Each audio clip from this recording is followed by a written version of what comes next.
Hulog daw ito. Oh. Grabe yung paa ni tatay. Wawa naman. O, dito ka na lang muna ha. Hanggang sa lumakas ka.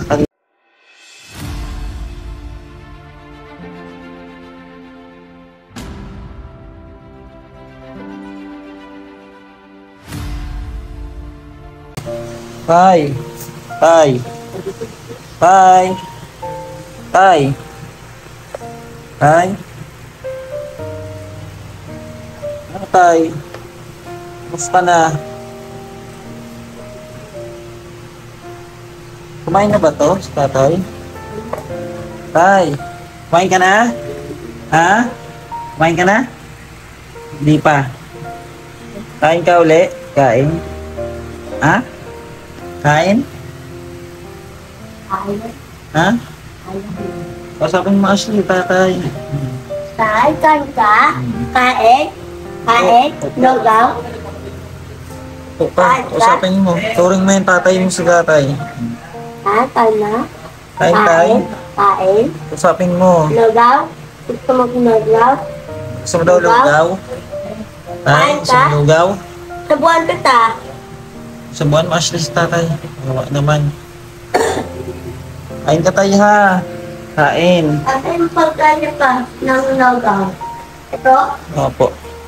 Kain si tatay. Konti-konti lang. Ayun. Ha? Ayaw mo? Ano gusto mo? Ayaw niya daw Ashley. Ayaw Ano niya. gusto mo? Ano Biscuit? gusto mo? Ha? Biscuit? Bili Ano? ka biscuit? Bibili ko sa pa. Gatas? Gatas, tay? Pinapapampersan na lang po namin si tatay. Ano gusto mo, tay? Gatas? Sige, sabi ka ano? Ano gusto mo? Gatas? Ha? Gatas? Oh, gusto ko niya gatas. Bibili ko sa lapa. Bilhin mo yung gatas si tatay. Ayun, may pera. Bilhin mo dali. Papainumin natin. Tawagin si Kuya Bano mo. Kaya gatas. Bilhan mo na Ashley.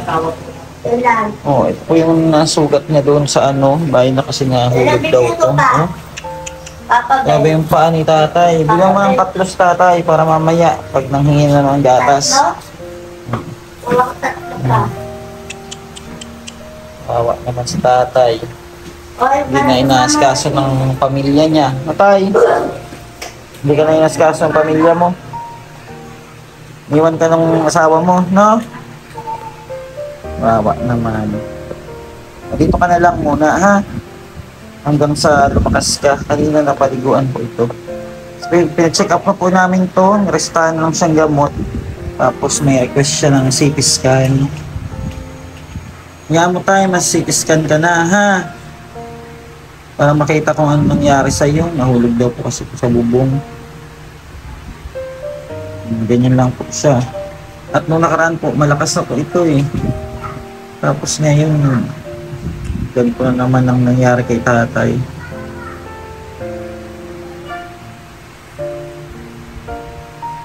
Dinala na po namin dito kasi kawawa naman doon sa kanyang bahay. Wala nag-aasikaso, wala nagpapakain. Kaya dito na lang siya muna sa amin.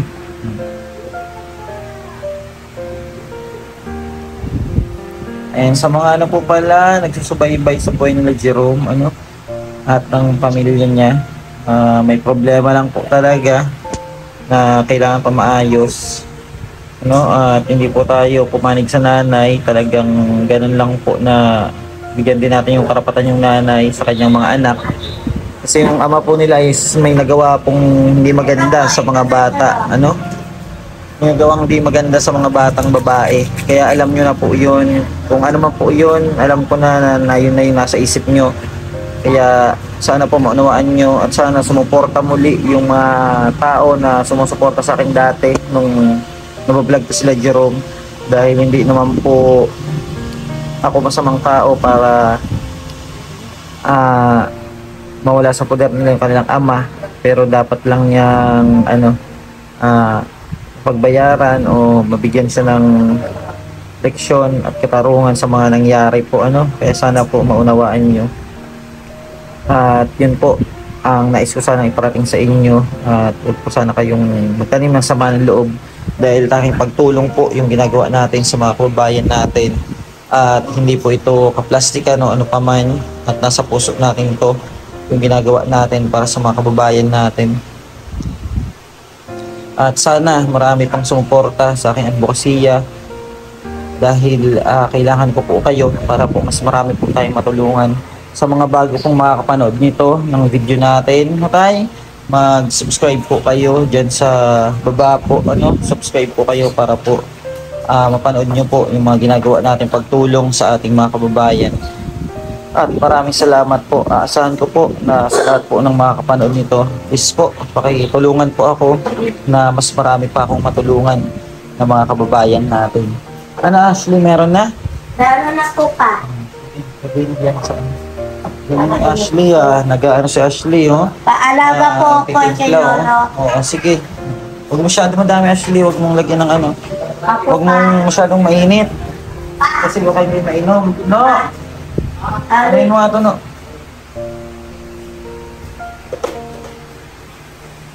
Mamaya, wait lang po ha?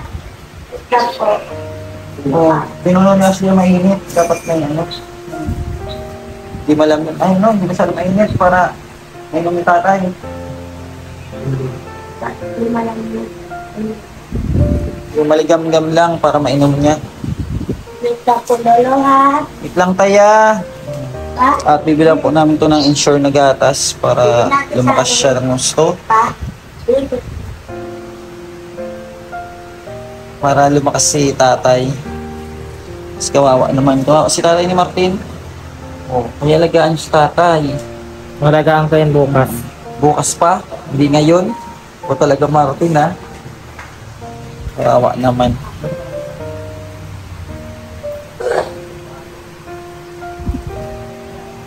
Hindi na mainit? Ano sa tatay?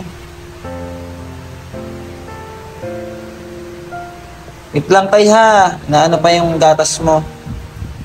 Dapat siguro dito kay tatay, chupon para nadidi lang siya. Kasi hindi pa po siya makalunok. Yun po yung pinapagaling sa kanyang lalamunan. Ano na, just sa tatay, painumin. Unti-unti lang para hindi mabulunan. Yung na tay, palakas ka tay ha. Para makapagtrabaho na. Sarap ng gatas. Hipan mo muna. Mainit.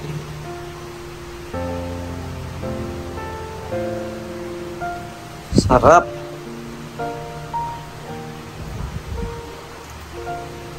Ganyan po ang aming pagtulong sa mga kababayan natin. Kaya sana po, please po, nakikiusap po ako sa inyo lahat.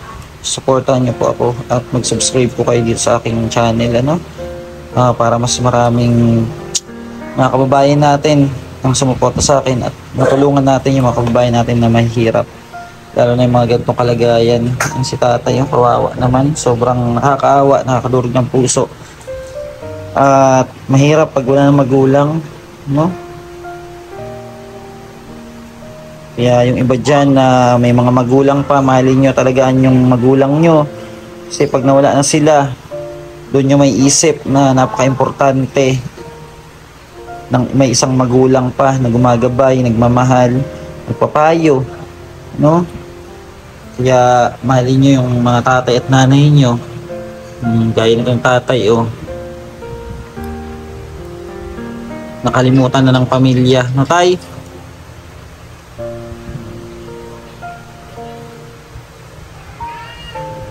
Masaya ka tayo dito, masaya? Ha? Masaya ka? Oo daw. Basta kain lang kain tayo, inom ng gatas para lumakas.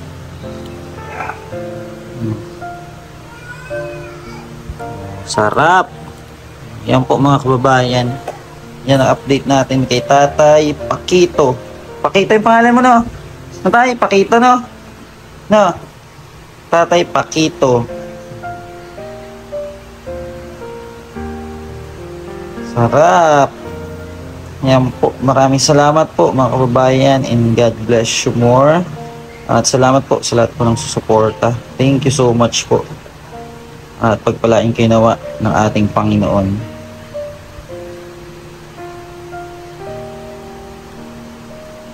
Busin mo yan tayo ha.